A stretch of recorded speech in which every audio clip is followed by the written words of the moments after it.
नमस्कार दोस्तों, मैं हूं शिवकांत गौतम। स्वागत करता हूं आप सभी का शुद्ध मनोरंजन में। सुष्मिता सेन के भाई राजीव सेन और उनकी धर्म पत्नी चारू सोपा, इनके बीच में कुछ ठीक नहीं चल रहा है। दिन नई नई खबरें आ रही हैं।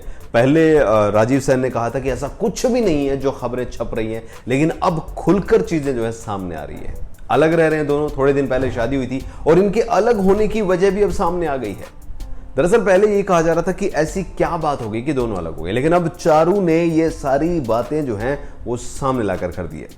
सुष्मिता सेन के भाई का दावा था कि उनकी पत्नी का कोई ब्रेन वॉश कर रहा है। उन्होंने यही कहा था कि उनका ब्रेन वॉश कर रहा है, कोई उनको बहका रहा है। लेकिन टाइम्स ऑफ इंडिया में बातचीत के दौरान चारू सोपा ने कह दिया है कि ब्रेन वॉश जैसी कोई चीज नहीं है। अपने स्टेटमेंट में उन्होंने एक लाइन ये भी कही है कि शक का कोई इलाज नहीं होता है, यानी कि सुष्मिता सेन के भाई जो हैं उनको, राजीव सेन को चारू सोपा पर शक है और शक की वजह से ही लाइफ जो है वो है। समझ गया? तो कुल मिलाकर ये है। सच में जिस तरीके से ये बातें चली, शक अगर किसी रिश्ते में आता है तो फिर खत्म ही हो जाता है, तो चाहकर भी रिलेशनशिप नहीं संभल पाता है। ये सारी बातें उन्होंने कही है। शक के कारण कैसे शादीशुदा जिंदगी में जहर घुलता है, ये बातों को समझना होगा।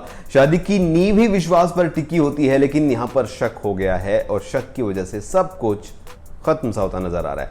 बहुत ज्यादा दिन इनकी शादी हुई नहीं थी, उसके तुरंत बाद ही ये बवाल हो गया था और अब जो है असल वजह सामने आ गई है। चारू और सेन, यानी कि सुष्मिता सेन के भाई जो हैं, उनके बीच में क्यों इतनी दिक्कत है, ये साफ साफ हो गया है। तो ऐसे में अब इस रिश्ते में कितनी और जो हैं गांठें बची है देखना होगा। फिलहाल तो सुष्मिता सेन के भाई और उनकी धर्मपत्नी, उन दोनों के बीच में असल वजह, यानी राजीव सेन और चारू सोपा के बीच में लड़ाई की असल वजह क्या है, ये सामने आ गई है।